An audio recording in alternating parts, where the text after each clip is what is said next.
Potassium. What to know about potassium?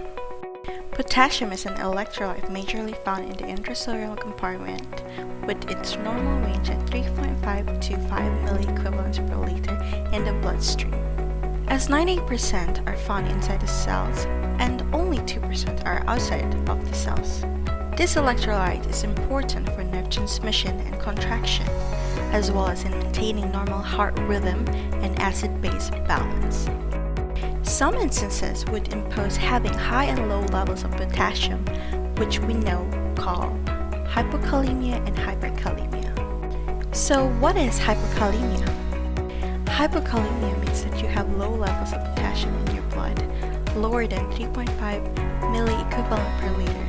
It is caused by different reasons, such as having an inadequate intake of potassium-rich foods from your diet, loss of potassium in urine due to kidney impairment, loss of potassium from the intestinal tract as a result of increased gut motility, and improper use of diuretics or water pills. As for the signs and symptoms, the person affected would manifest fatigue, muscle weakness, muscle cramping or twitching, constipation, and having abnormal heart rhythms. Worried as to how you'll manage it? Here we provide some tips. Number 1. Visit the nearest hospital and talk to a physician. 2. Consult your condition with a dietitian. 3. Eat potassium-rich foods, especially those taking diuretics. Lastly, 4. Watch for early signs of hypokalemia. Moving on, what do we need to know about hyperkalemia?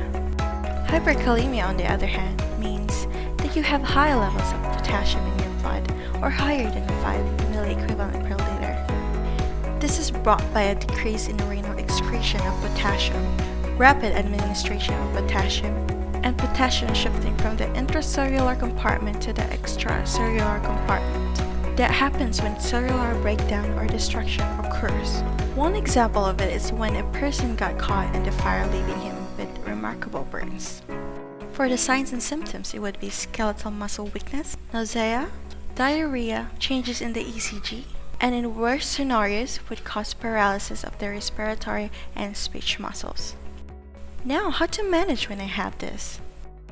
Aside from consulting to your physician and dietitian, you also need to decrease your intake of potassium-rich foods, such as bananas, oranges, and potatoes. It is also advisable that you increase your fluid intake to enhance urinary excretion of potassium. And apart from that, cautious use of salt substitute is also recommended, as some may contain potassium. Remember, always be mindful of your potassium levels. Because having too low Might give jump start. and too high Just keep it in balance and you'll be living okay with K.